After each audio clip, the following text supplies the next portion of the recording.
Welcome back, Brooklyn Nets fans. It is time for the 2022-23 Nets season preview. Very excited. The season starts on Wednesday against the Pelicans. I know the Nets have a pretty tough schedule to start out, but hey, I'm just happy Nets basketball is back. They looked a lot better in the last two preseason games. We'll touch on that stuff, of course, but we're going to talk about everything, the rotations, how I feel about the team, expectations, their projected win total, some of the injuries going on right now, all that type of stuff for this upcoming season. Hopefully you guys enjoy. Leave in the comments your predictions for this year, and let's get into it. So the Nets win total from where I looked, I forget where it is now, but it was 50.5. And I think it's pretty fair. I mean, if you guaranteed me health, I would say it's probably a bit higher, but knowing the Nets and knowing that stuff tends to go wrong here, I think 50.5 is a pretty fair number. Of course, last year in this situation, we were in a different spot. I mean, the Nets at this point last year were the finals favorites. They were projected to win it all. And now they're here as like one of the, top 5, 6, 7 teams, but they're not looked at in the same light as the Milwaukee Bucks or even like the Celtics or the Clippers, Golden State, and teams like that, which I kind of like, honestly. I feel like when you are finals favorites, there's so much pressure on you, so much that could go wrong. And now at least the Nets, I mean, they're there. They're like right there on the doorstep of being like in that finals conversation, but at least now people are kind of writing them off or not taking them seriously because they just assume that, hey, the Nets are not going to be that good. Kyrie's going to have something happen to him, and Ben Simmons hasn't played in so long, and blah, blah, blah. Too many injuries. Steve Nash stinks. And all the narratives are out there about the Nets not being good this year, and we all get that. But anyway, so the preseason has concluded 4 preseason games. The Nets played the first 2 games against the Heat and the Sixers, and it looked pretty ugly for the most part. The Nets had a good second quarter in that first game against the Sixers, and we kind of got glimpses of what the big three looks together with Ben Simmons, Kyrie, and KD. Those guys played in every preseason game. Kyrie missed one game due to the birth of his kid. Congrats to Kyrie. But outside of that, they played in all the 3 other games together. Ben Simmons quickly fouled out last night. If you guys watched that game, he fouled out in like 13 minutes. So Ben Simmons has to kind of take it easy there. But the first 2 preseason games, I left a little concerned. I try not to react too hard or too much to NBA preseason, but at the same time, Ben Simmons was not looking that great, but it's the first time he's played real basketball in a long time. I get that, but the offensive flow was not that great. The energy level was not there. It just felt like kind of like last year. So I was a little concerned. Then they come out versus the Bucks on the road. They have a road trip with the Bucks, and then the T-Wolves was last night. And they looked great in that Milwaukee game. I think it was an ESPN game. And they came out, had so many great offensive sets. They were so focused on defense. They held Giannis to like 6 of 22. Of course, all these social media outlets, they would post the Giannis dunk on Ben Simmons, which was an offensive foul, by the way. But the Nets did a really good job on Giannis. They played great defense. Chris Middleton was out for the Bucks, of course, but I left that game very encouraged for how the Nets could look when they're hitting on all cylinders. And that was still a Nets team without Joe Harris, Seth Curry, Edmund Sumner, if you want to include him, and TJ Warren, of course. So to see the Nets play that well against a really good Milwaukee team that took Boston to 7 last year without Chris Middleton, I was impressed. Then, of course, last night they go to Minnesota. They have another really good offensive outing versus the Timberwolves. Ben Simmons took a bit of a step back. He fouled out very early, as I mentioned, but still, I think Kevin Durant, Kyrie Irving looked awesome. Kyrie was in Anthony Edwards' face clapping, playing defense really hard. So, by the way, I forgot to mention this with the Bucks game. I can't stand Giannis. Like, can he stop diving at Kyrie's ankles? Like, my God, like, do you intentionally try to hurt the guy every time you play him? Like, it just drives me crazy. Like, I get Giannis is amazing, but like the guy is so reckless. It was a preseason game, bro. Like, you don't have to dive at people's ankles. But anyway, the main thing with the preseason is that they left it pretty unscathed for the most part. The 3 stars are healthy.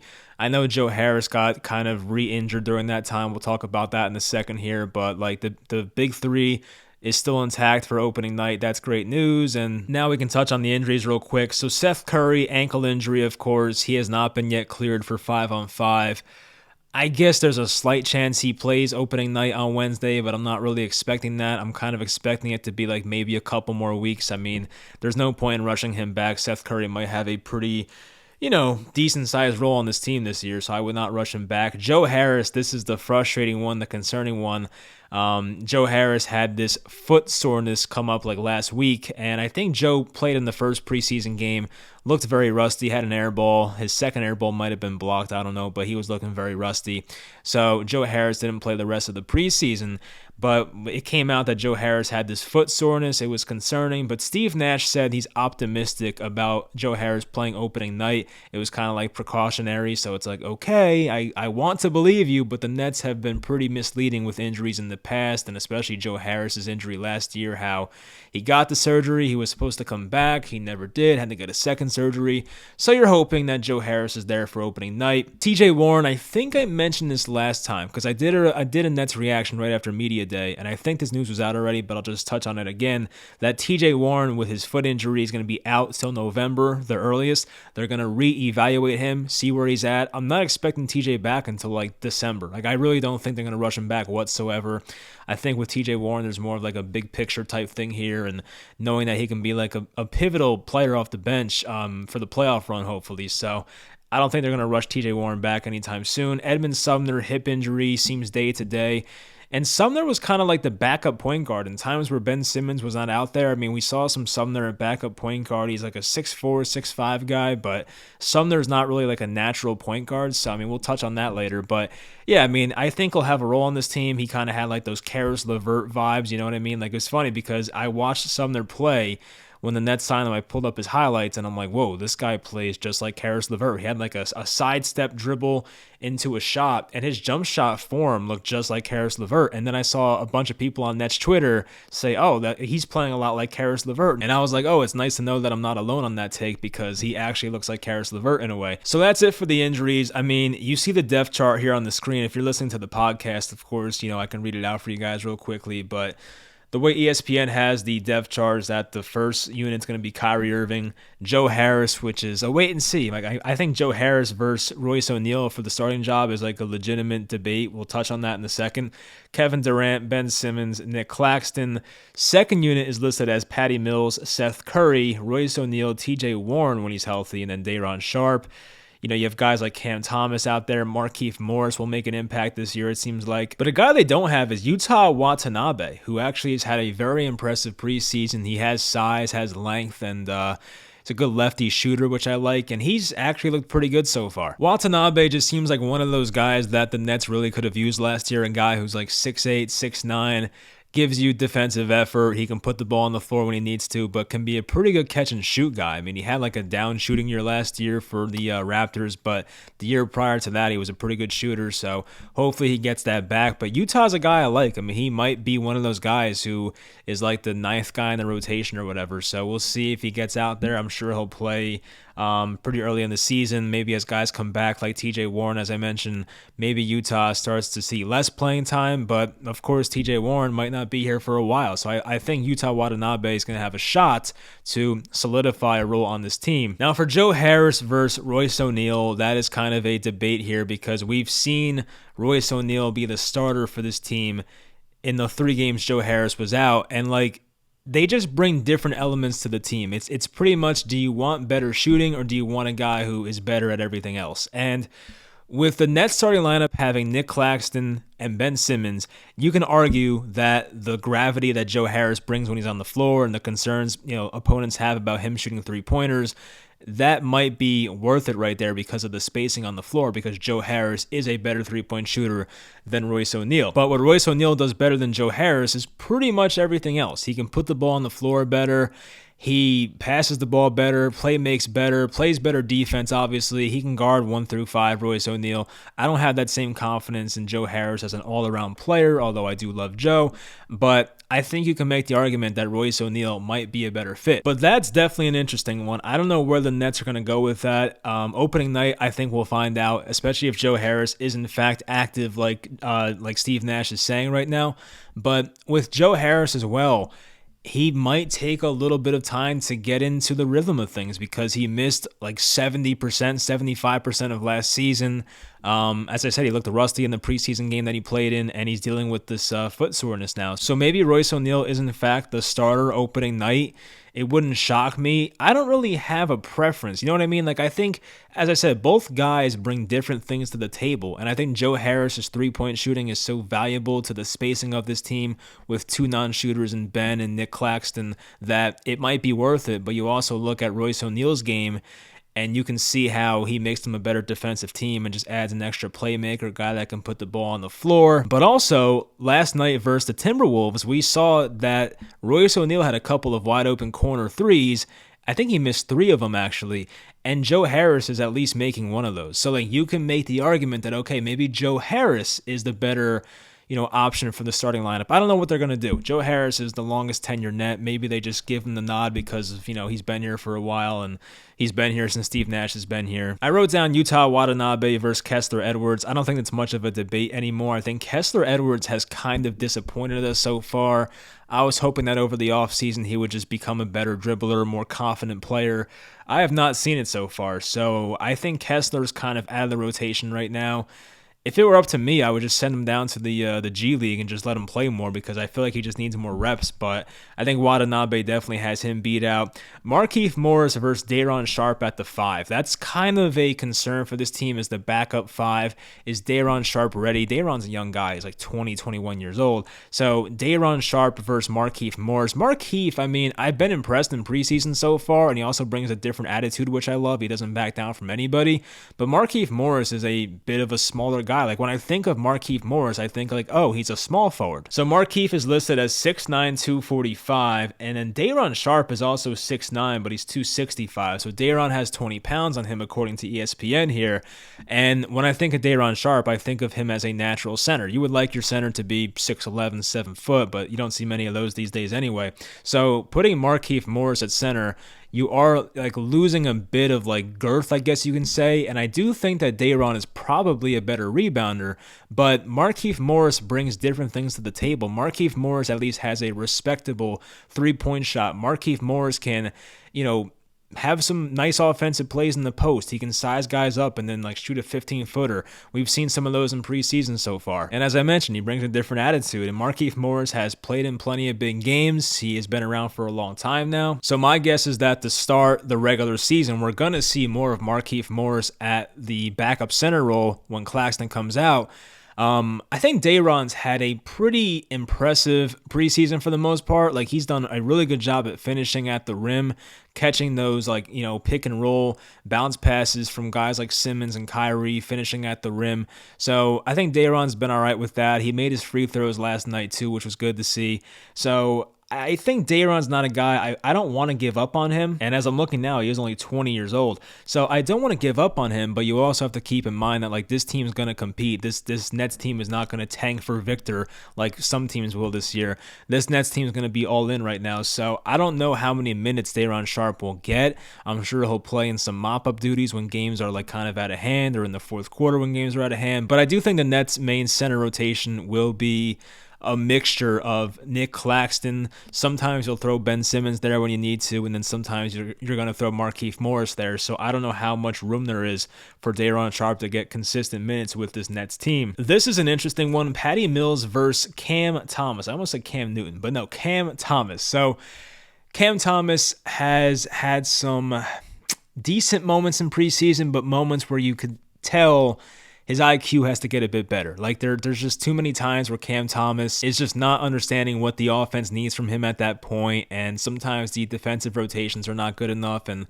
staying in front of his man on defense. But you can make similar arguments for Patty Mills. There were 2 separate occasions, maybe 3 in this preseason, where Patty Mills was guarding his guy like near half court and fell for a backdoor, and had the Nets in like an undermanned situation because Patty Mills had to overcommit and play his guy to half court. Like, Patty Mills was making some bad mistakes himself, and like I think Patty's handle may have gotten a bit better in the offseason, but it's still not that good. And at least Patty Mills is older. He's been to the finals. He has that experience. But Cam Thomas is that young guy, 20, 21-year-old. I think he just turned 21 actually the other day.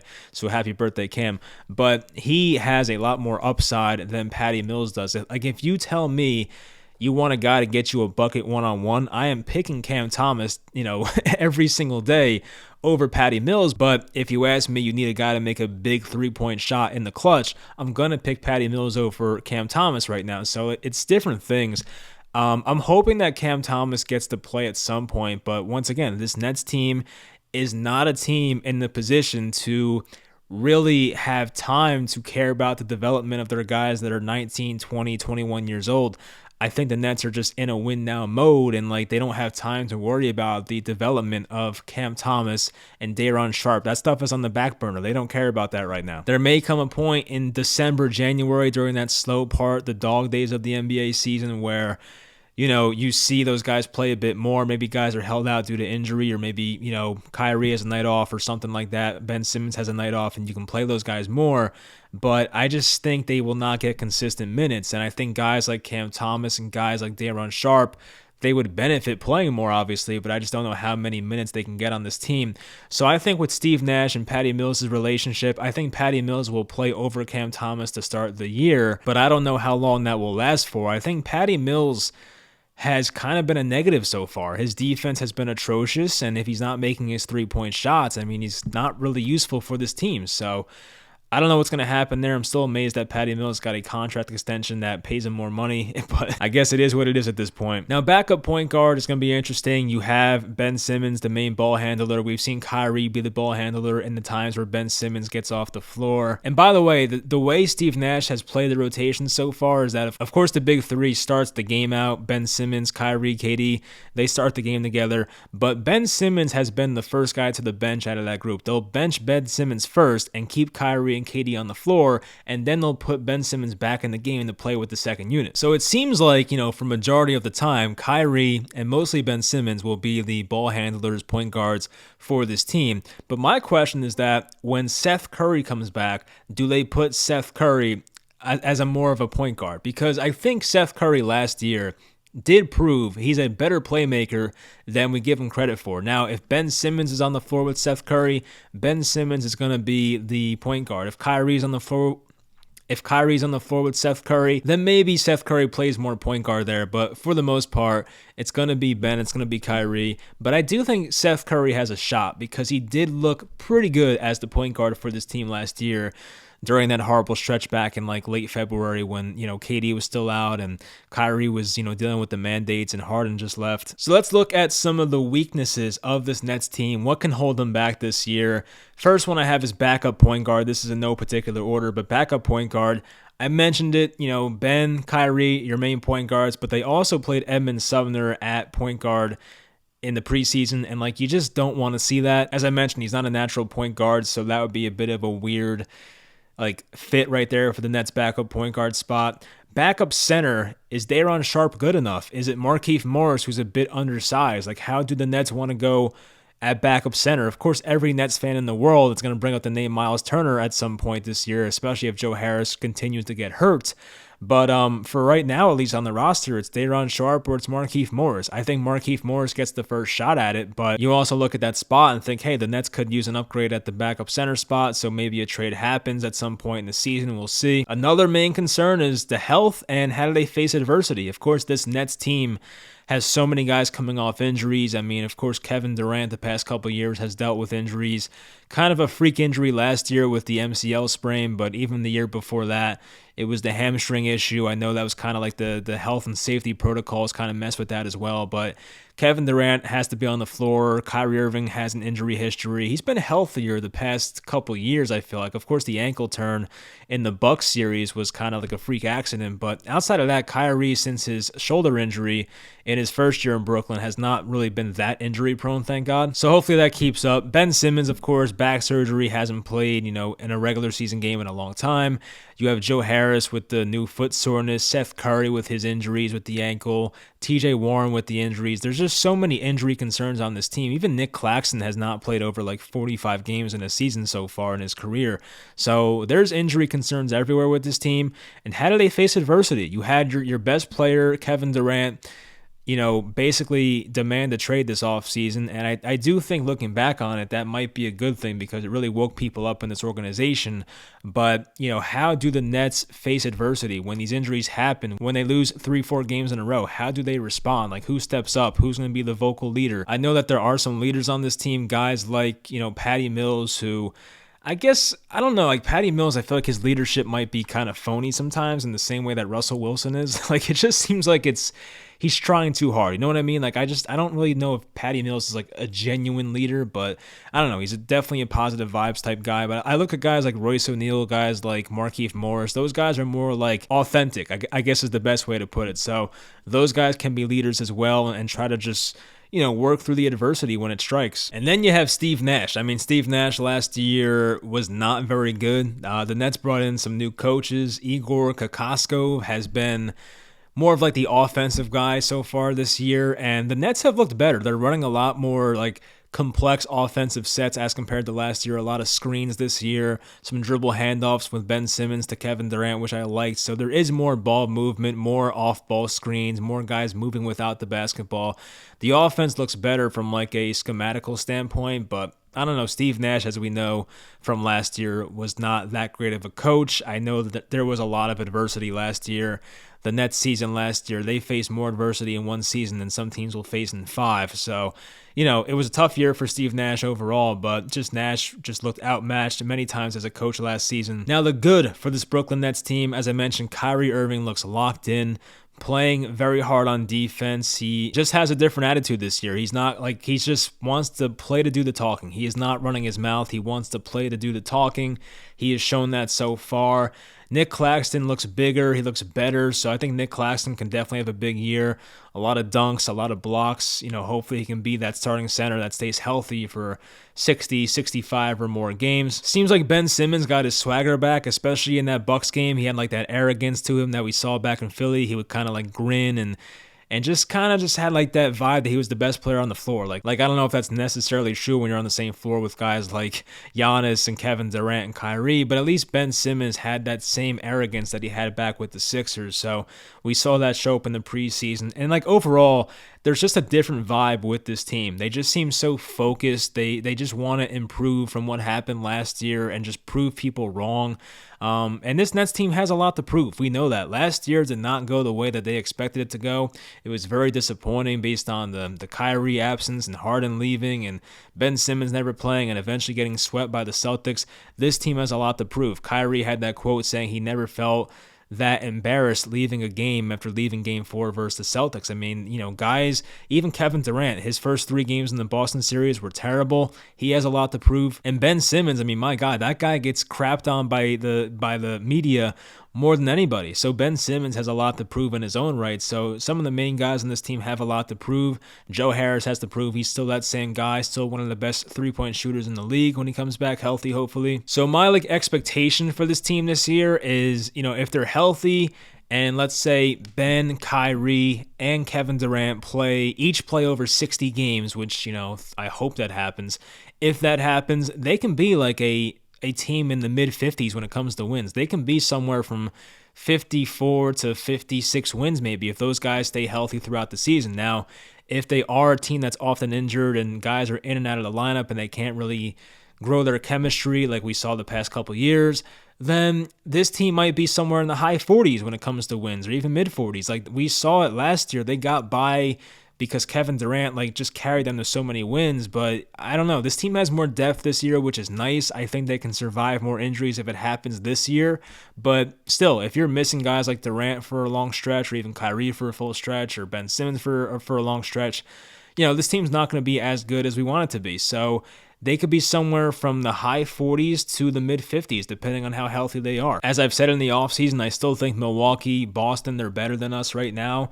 We have a lot to prove, but if the Nets actually play to their full potential, which we did see in the preseason at some points, they could be the best team in this conference. That's not like too far-fetched to say. I mean, when this team's clicking, they look great. They've been pushing the ball very well in transition. We saw some awesome passes in transition. Like Ben Simmons had an insane pass, I think maybe it was the Timberwolves game, where I think it was D'Angelo Russell missed a free throw, and then Ben Simmons got the rebound and threw it full court to somebody. I forget who it was now. It might have been Kyrie. I think Ben Simmons got the rebound on a missed foul shot and threw like a full court pass to Kyrie for a layup.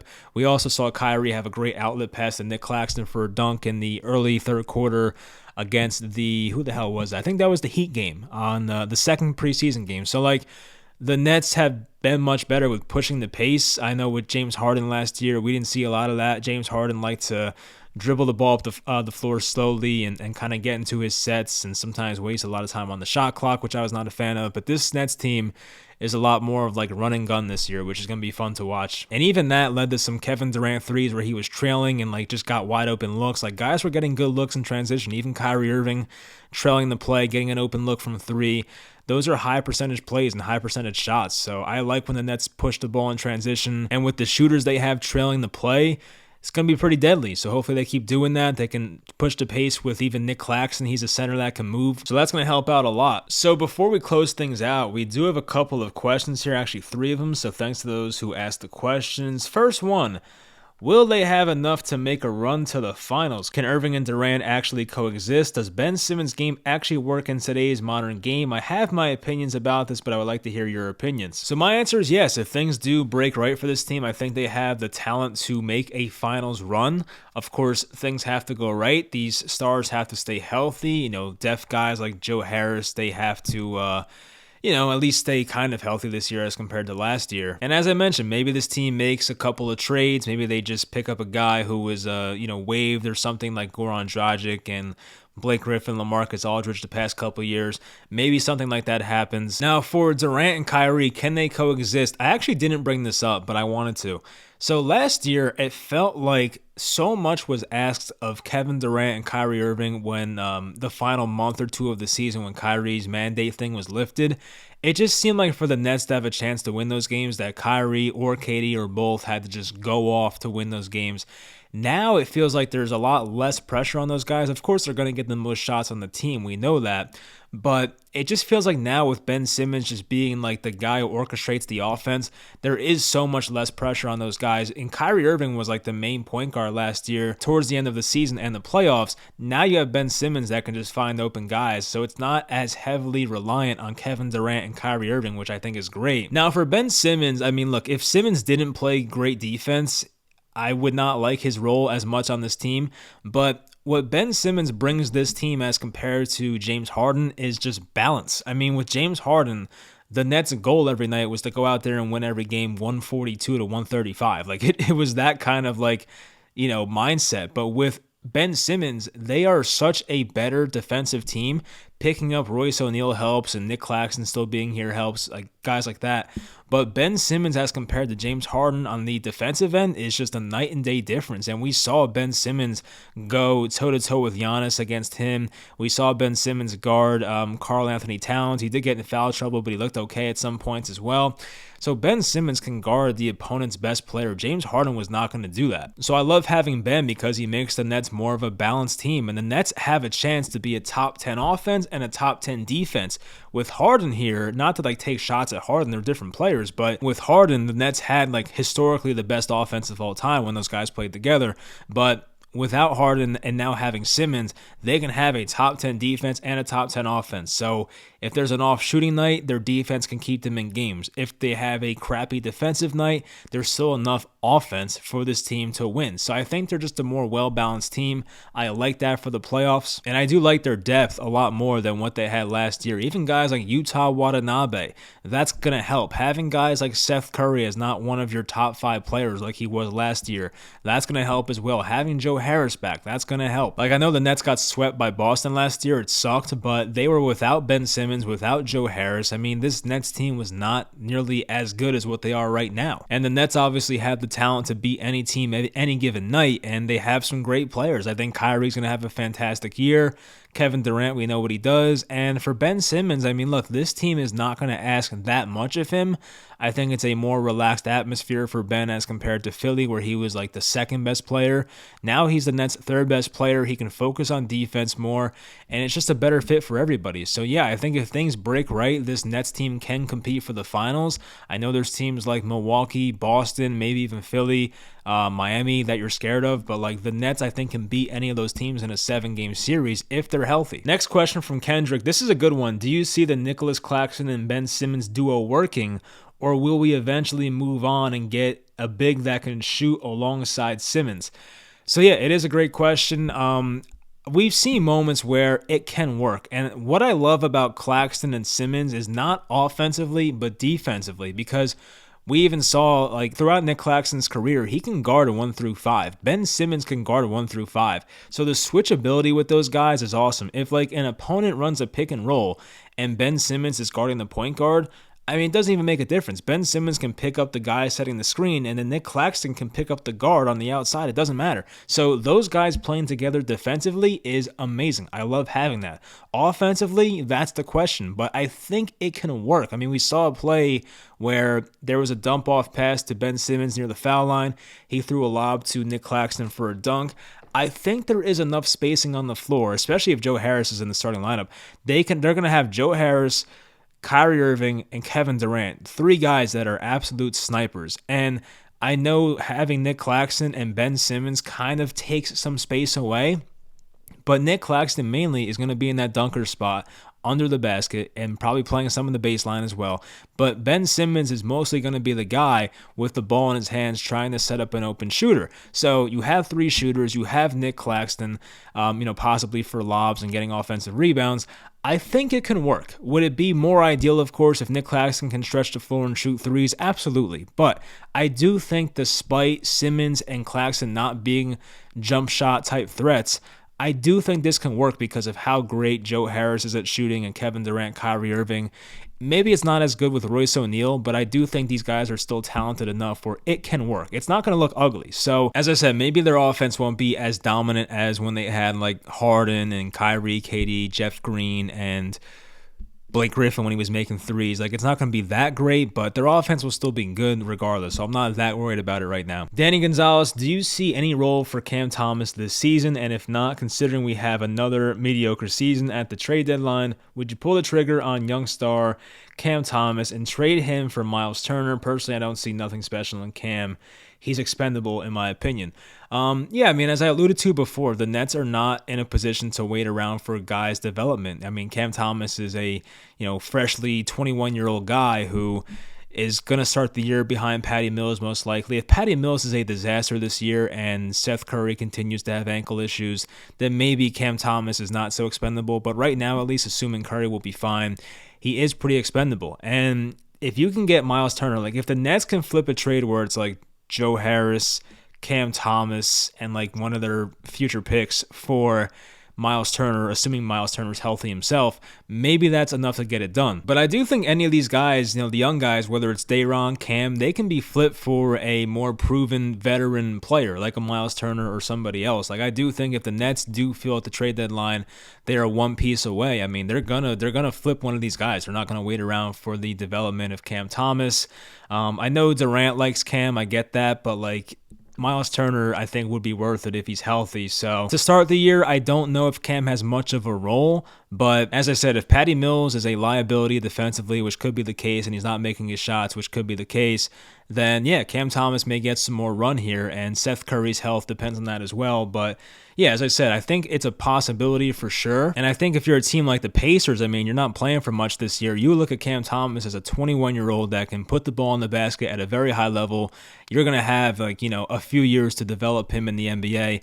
That's going to be a great situation for Indiana. So maybe they would like that as well. Not so much for Joe Harris. He's just an extra big contract to throw in that trade to get Turner back and make it work with the cap. Cam Thomas getting playing time in Indiana is not that bad of an idea. And last one from Lane, all hoops boops. That's how we're going to end this one. So all hoops boops is how we end this one.